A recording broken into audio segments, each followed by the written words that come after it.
Mimi nataka kuambia Mkenya, wewe kijana na support Ruto, wewe ni ng'ombe zaidi. Wewe ni ng'ombe zaidi. Wewe ni ng'ombe, narudia. Wewe ni ng'ombe sana.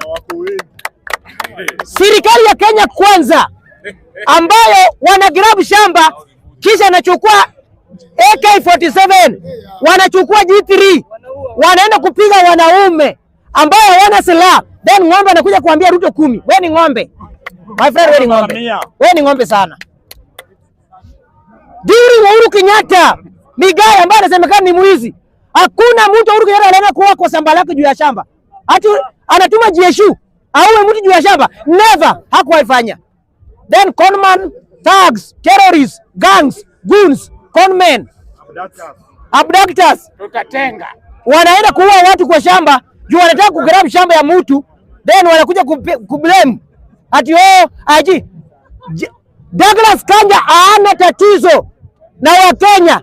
Nataka kuambia Senator Arun Cheriot, don't blame IG. Unajua nani aliyetuma hao wanajeshi kuua vijana?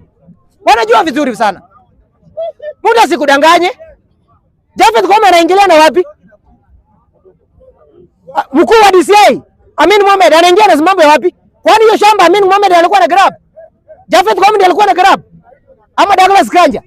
My friend, wakati wa Kalenjin wanauliwa na serikali ambao waliokuwa kuchagua. Then ng'ombe ambao kupigia Ruto kura ananiambia 10 bora. Hauna akili. Wenye walipigia Ruto wamechoka na Ruto, wewe unaniambia Ruto 10 bora. Wewe hauna akili bro. Hauna akili.